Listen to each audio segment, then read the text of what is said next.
నమస్తే, welcome to our channel. ప్రస్తుతం మనతో శ్రీపాద శ్రీవల్లభ దత్తపీఠ వ్యవస్థాపకురాలు లతా బొట్ల గారు ఉన్నారు. వారితో మాట్లాడదాం. నమస్తే అండి. నమస్తే ఫనీ మేడం, ఈ రోజుల్లో చాలామంది చాలా పూజలు చేస్తున్నారు, కానీ ఎన్ని చేసినా కొంతమందికి ఈ దారిద్ర బాధలు తొలగవు. అసలు అంటూ ఉంటారు, మేము ఎవరు చెప్పిన పూజ అయినా చేస్తాం కానీ మా బ్రతికి ఇలాగే ఉంది, మా బ్రతుకులో ఎటువంటి మార్పు రాలేదు, ఆర్థికంగా చాలా సమస్యలు ఉంటాయి. సో ఏంటంటే వచ్చిన రూపాయి ఎలా ఖర్చు అవుతుందో తెలీదు, మళ్ళీ అప్పులు చేసుకోవాల్సిన పరిస్థితి. డబ్బులు వస్తాయంటే బాగానే ఉంటాయి సాలరీస్ పరంగా, కానీ లేకపోతే ఏ బిజినెస్ చేసే వాళ్ళకైనా ఉంటాయి, కానీ నిలబడవండి. ఎందుకు నిలబడవు అనేది వాళ్ళకు కూడా తెలియదు. కొంతమంది చాలా తక్కువ జీతం వచ్చినా సరే చాలా చక్కగా పొదుపుగా సంసారం చేసుకునే వాళ్ళని మనం చూస్తాం. ఎంత డబ్బు వచ్చినా సరే వాళ్ళ అప్పుల కోసం అడుగుతుంటే అదేంటి వీళ్ళు మంచి ఫ్యామిలీయే కదా, వీళ్ళు మళ్ళీ ఎందుకు అప్పులు అడుగుతున్నారు అని మనకే అనిపిస్తుంటుంది కొంతమందిని చూస్తూ ఉంటే. సో అసలు ఇలా ఎందుకని ఫైనాన్షియల్లీ కొంతమంది అంత తక్కువలో కూడా చేసుకోగలిగిన వాళ్ళు, కొంతమంది ఎందుకు వాళ్ళు డెవలప్ అవ్వరు, అలాగే లక్ష్మీదేవిని నిలబెట్టుకోరు? అంటే డబ్బుని ఎందుకు నిలబెట్టుకోలేరు అంటే దీనికి ఏమన్నా డబ్బు నిలబడదు.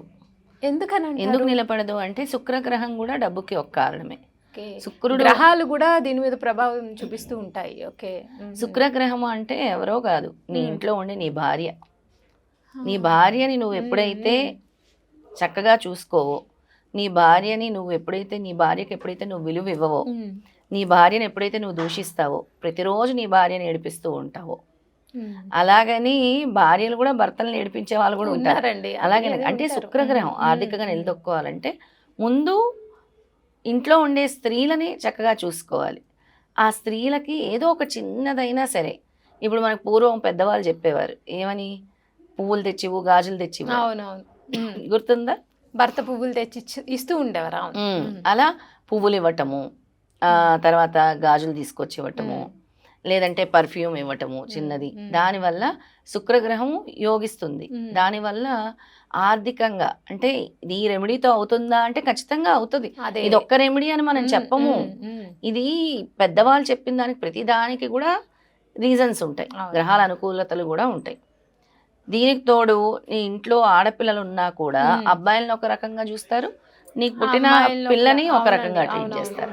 ఎవరైతే కన్న కూతుర్ని సరిగ్గా చూడరో, ఎవరైతే కొడుకుని బాగా చూసి కూతుర్ని బాగా చూడరు, ఎవరైతే భార్యని బాగా చూడరు, ఎవరైతే సొంత తల్లిని బాగా చూడరు, ఎవరైతే వాళ్ళ అక్కా చెల్లెలని కూడా గౌరవించరు, అక్కా చెల్లెల్ని కూడా కొంతమంది చూసుకోరు. సరే ఇంకా వాళ్ళని మేము పెళ్ళి అయిపోయింది పట్టించుకోము, ఇంకా అంటే వాళ్ళ మనసంతా కూడా ఉంటూ ఉంటుంది.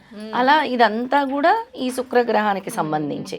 ఎప్పుడైతే నువ్వు నీ అక్కా చెల్లెల్ని చూసుకుంటావో, వాళ్ళు వచ్చేది సంవత్సరానికి ఒకసారి, వాళ్ళు వచ్చినప్పుడు సాధారణంగా ఆహ్వానించి పెళ్ళి అవ్వంగానే ఏమంటారంటే ఆడపిల్ల అంటే ఆడపిల్లే కానీ ఈడపిల్ల కాదు అన్నట్టు గెస్ట్ లా ట్రీట్ చేస్తారు. అప్పటి వరకు ఉన్న పుట్టింటికి వెళ్ళాలన్నా కొంతమంది ఆడపిల్లల పాపం ఏదో ఫ్రీడమ్ కోల్పోయినట్టు ఎవరో ఇంటికి వెళ్ళిన ఫీలింగ్ తెప్పించేస్తారు. ఎందుకు అక్కడ పుట్టి పెరిగిన పిల్లే కదా, పెళ్ళి సంవత్సరాలు నీతో పాటే కదా ఉంది, నీతో పాటే కదా పెరిగింది, నీతో పాటే కదా అన్నం తింది, నీతో పాటే కదా పడుకుంది. అలాంటి ఆడపిల్లల్ని గౌరవించాలి, ఇంట్లో భార్యని గౌరవించాలి, నీ ఆడబిడ్డల్ని. ఆడవాళ్ళకి ఒకటి ఉంటుంది, సారీ మేడం మధ్యలో డిస్టర్బ్ చేస్తున్నాను, కానీ ఆడవాళ్ళకి ఒకటి ఉంటుంది, పుట్టింట్లో కాటన్ చీర పెట్టినా సరే ఏదో పట్టు చీర పెట్టుకున్నంత గొప్పగా అసలు. అవును మేడం, నిజంగానే పుట్టింటి వాళ్ళు చిన్న కాటన్ చీర ఇచ్చినా కూడా అదేదో పట్టు చీరలో మురిసిపోతూ ఉంటాం కదా ఆడవాళ్ళు. మా అన్నయ్య ఇచ్చాడు, మా పుట్టింటి వాళ్ళు ఇచ్చారు, మా తమ్ముడు ఇచ్చారు అని. నా తల్లి తండ్రి నా వాళ్ళు, నా పుట్టిల్లు. నేను ఏ కష్టం వచ్చినా అక్కడికి వెళ్ళొచ్చు. ఎప్పుడైనా సరే పండగ వచ్చినప్పుడు ఎంతో మురిసిపోతుంది ఆడపిల్ల పుట్టింటికి వెళ్ళటానికి. అవునా కదా? అవునండి, రైట్. అంటే ఆడపిల్ల ఎంత శక్తివంతరాలంటే అన్ని సంవత్సరాలు పుట్టింట్లో పెరిగినా కూడా అత్తింటికి వెళ్ళి మళ్ళీ అడ్జస్ట్ అయిపోతుంది.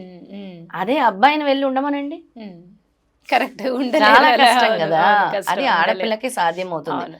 అందుకే ఆడపిల్లని ఎప్పుడు కూడా గౌరవించని వాళ్ళు, ఆడపిల్లని సరిగ్గా చూడని వాళ్ళు. ఆడపిల్ల అంటే మీ తోబుట్టువులే కాదు, మీ కన్న బిడ్డలైనా అవ్వచ్చు, మీ భార్య అయినా అవ్వచ్చు, మీ తల్లి అయినా అవ్వచ్చు. వాళ్ళని ఎప్పుడైతే ఏ ఇంట్లో అయితే అక్కడ స్త్రీలకు గౌరవం ఉంటుందో, ఏ ఇంట్లో అయితే స్త్రీ ఆనందంగా ఉంటుందో అక్కడ లక్ష్మీదేవి తాండవిస్తుంది. రైట్. ఎంతటి దరిద్రాన్ని అయినా సరే అనతి కాలంలోనే తప్పించగలిగే మంత్రమే ఇది.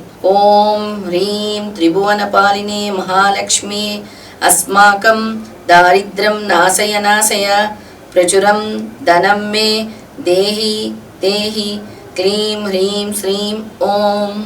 మేడం అయితే ఇప్పుడు మంత్రం చెప్పారు కదా, ఇది చదివేటప్పుడు ఏమన్నా పాటించాలా, నియమాలు ఏమన్నా ఉంటాయా? 27 రోజులు కూడా నియమాలు పాటిస్తే మంచిది. పాటించాలి.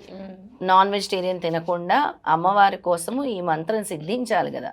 అలాంటప్పుడు చక్కగా మీరు అమ్మవారిని తలుచుకొని ఆ 27 రోజులు కూడా అమ్మవారు స్మరణతో గనక గడిపితే మీ దారిద్ర బాధల్ని అమ్మవారు తప్పకుండా తొలగిస్తుంది. రైట్ అండి. అయితే మీరు అన్నారు కదా మేడం, లక్ష్మీ కుబేర వ్రతం మన పీఠంలో చేస్తారు అని. అసలు అంటే నెల నెలకి చేస్తారా లేకపోతే ఎప్పుడెప్పుడు చేస్తారు అనేది ఒకసారి వివరాలు ప్రతి ఇస్తే నెల కనుక? చేస్తున్నాం పని. ప్రతి ప్రతి నెల చేస్తారు. పౌర్ణమి నాడు కానీ ఏకాదశి